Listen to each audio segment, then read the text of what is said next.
আপনারা হয়তো পটলের অনেক রেসিপি করে খেয়েছেন, কিন্তু আজ আমি পটলের এমন একটি রেসিপি শেয়ার করব যেটা আপনারা ইজিলি বানিয়ে নিতে পারবেন।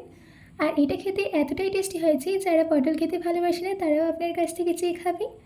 তো চলুন বেশি দেরি না করে শুরু করছি আমার আজকের এই সহজ রেসিপি। হ্যালো ফ্রেন্ডস, আইপিনো কুকুর বিরুদ্ধে আপনাদের সবাইকে স্বাগত। এই রেসিপিটা বানানোর জন্য সবার প্রথমে আমি এখানে 500 গ্রাম পটল ভালো করে ধুয়ে খোসা ছাড়িয়ে এইভাবে কেটে নিয়েছি। এবার আমি দুটো পেস্ট রেডি করে নেব। তার জন্য আমি গ্রাইন্ডিং জারের মধ্যে দিয়ে দিচ্ছি 2 চামচ কালো সর্ষে, 2 চামচ সাদা সর্ষে, ঝালের জন্য 4টে কাঁচা লঙ্কা আর 5 চামচ জল দিয়ে এটার একটা ফাইন পেস্ট রেডি করে নেব।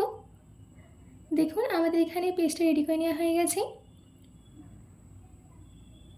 একদম ফাইন পেস্ট কিন্তু আমি রেডি করে নিয়েছি। এবার আমি এটাকে সাইডে রেখে দিয়ে সেকেন্ড পেস্টটাকে রেডি করে নেব। তার জন্য গ্রাইন্ডিং জারের মধ্যে দিয়ে দিচ্ছি একটা বড় সাইজের কেটে রাখা টমেটো, 4 চামচ টক দই আর 1 চামচ কাশ্মীরি লাল লঙ্কার গুঁড়ো দিয়ে একটা ফাইন পেস্ট রেডি করে নেব। দেখুন আমাদের এখানে পেস্টটা রেডি করে নেওয়া হয়ে গেছে। এবার আমি একটা কড়াইয়ের মধ্যে দিয়ে দিচ্ছি 4 চামচ সর্ষের তেল। তেল গরম হয়ে গেলে দিয়ে দিতে হবে কেটে রাখা পটল। দিচ্ছি হাফ চামচ নুন, হাফ চামচ হলুদ গুঁড়ো। নুন আর হলুদটাকে পটলের সঙ্গে ভালো করে মিশিয়ে নিয়ে পটলটাকে ততক্ষণ ভেজে নিতে হবে যতক্ষণে এর মধ্যে একটা সুন্দর গোল্ডেন কালার চলে আসে আর পটলটা যতক্ষণ না সফট হয়। দেখুন আমাদের এখানে পটলগুলো ভেজে নেওয়া হয়ে গেছে। এবার আমি পটলগুলোকে তেল থেকে তুলে নিয়ে একটা প্লেটে নামিয়ে নিচ্ছি। এবার ওই একই কড়াইতে দিয়ে দিচ্ছি 2 চামচ সর্ষের তেল। তেল গরম হয়ে গেলে দিয়ে দিতে হবে 1 চামচ কালো জিরে। কালো জিরের ফ্লেভারটা তেলের মধ্যে চলে গেলে দিতে হবে দইয়ের পেস্ট। পেস্টটা দেওয়ার পর দিচ্ছি 3 চামচ জল, দিচ্ছি 1/4 টেবিল স্পুন হলুদ গুঁড়ো, স্বাদ মতো নুন। এবার এই মশলাটাকে ভালো করে মিশিয়ে নিতে হবে আর 5 মিনিট লো ফ্লেমে রান্না করে নিতে হবে। লো ফ্লেমে রান্না করবেন, নয়তো দইটা কেটে যাবে।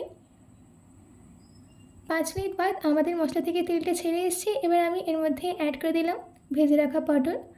পটলটা দেওয়ার পর ভালো করে মিশিয়ে নিচ্ছি আর লো মিডিয়াম ফ্লেমে 2 মিনিট রান্না করে নেব।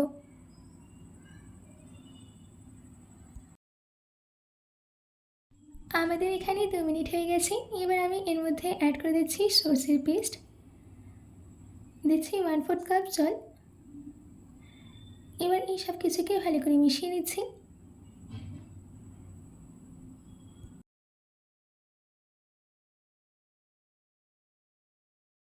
এবার ঢাকা দিয়ে 5 মিনিট মিডিয়াম ফ্লেমে রান্না হতে দেব।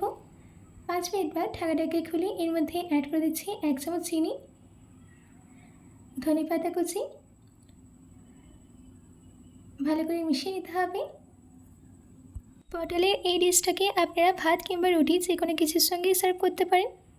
আমাদের এখানে ভালো করে মিশিয়ে নেওয়া হয়ে গেছে। এবার গ্যাসের ফ্লেমটাকে অফ করে দিয়ে সার্ভ করে নিচ্ছি। আশা করছি আমার আজকের এই রেসিপিটা আপনাদের ভালো লেগেছে। বাড়িতে এটি অবশ্যই ট্রাই করবেন ও কমেন্ট বক্সে কমেন্ট করে জানাতে একদম ভুলবেন না। তো আজকের মতো এইটুকু, আবার দেখা হচ্ছে অন্য কোনো রেসিপি নিয়ে। ভালো থাকবেন, সুস্থ থাকবেন।